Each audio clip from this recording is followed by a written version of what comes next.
In 1921, Tulsa, Oklahoma, became the site of one of the most devastating acts of racial violence in United States history. This event is known today as the Tulsa Race Massacre. In less than 48 hours, an entire black neighborhood, known as Greenwood, often referred to as Black Wall Street, was burned to the ground. Hundreds were killed, thousands were left homeless, and for decades the incident was erased from public memory.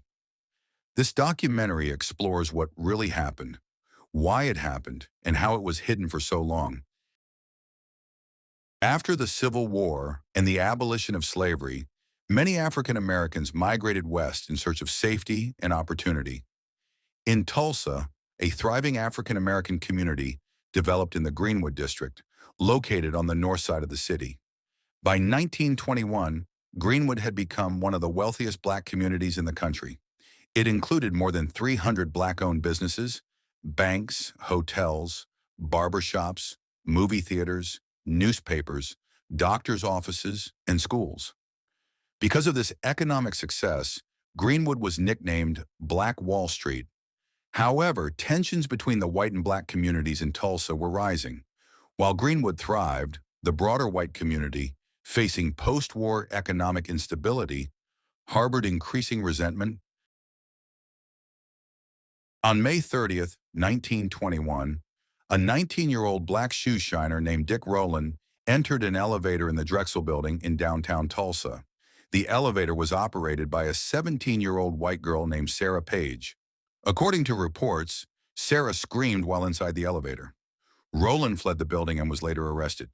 There was no evidence of assault. Sarah Page declined to press charges. However, the next day, a local newspaper published a front-page article with the headline, "Nab Negro for Attacking Girl in Elevator." Rumors of a rape attempt spread rapidly. On the evening of May 31st, a white mob gathered outside the courthouse where Rowland was being held. Fearing a lynching, around 75 armed black men arrived to protect him. They were met by over 1,000 white residents, many also armed. Tensions escalated, a shot was fired. Then all hell broke loose. That night, fighting broke out near the courthouse, but it quickly escalated into a full-scale assault on the entire Greenwood district.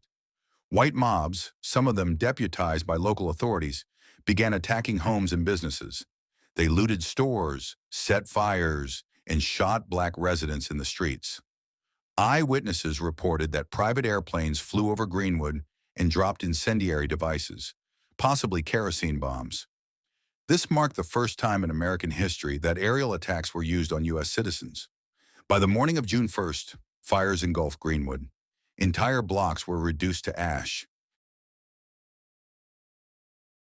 The destruction was catastrophic. More than 35 city blocks were destroyed. At least 1,250 homes were burned. Over 300 black-owned businesses were lost. Estimates of the number of people killed range from 100 to over 300. About 6,000 black residents were rounded up and detained in makeshift internment camps. Many of the victims were buried in unmarked mass graves. Survivors reported being stripped of weapons, IDs, and possessions. Many never returned to Greenwood again. Despite overwhelming evidence, no white individuals were arrested or charged in connection with the massacre. Local newspapers either ignored the scale of the destruction or blamed the black community for initiating the violence. Insurance companies denied claims filed by black homeowners and business owners, labeling the events as a riot rather than an organized attack, thus voiding compensation. Over time, the massacre was omitted from history textbooks and classroom instruction. Many survivors remained silent out of fear and trauma. It wasn't until the 1990s that the incident began receiving renewed attention. In 1996, the Oklahoma state government established the Tulsa Race Riot Commission, later renamed the Tulsa Race Massacre Commission. It conducted interviews, gathered archival documents, and surveyed possible mass grave sites. The commission concluded that the massacre was not a riot, but rather an act of racial terrorism. They recommended reparations, direct payments to survivors and their descendants, and scholarships for affected families. In 2020 and 2021, mass graves believed to contain victims were discovered in Tulsa. In 2021, President Joe Biden visited Tulsa to commemorate the 100th anniversary of the massacre. He called it what it was, a massacre and a stain on American history.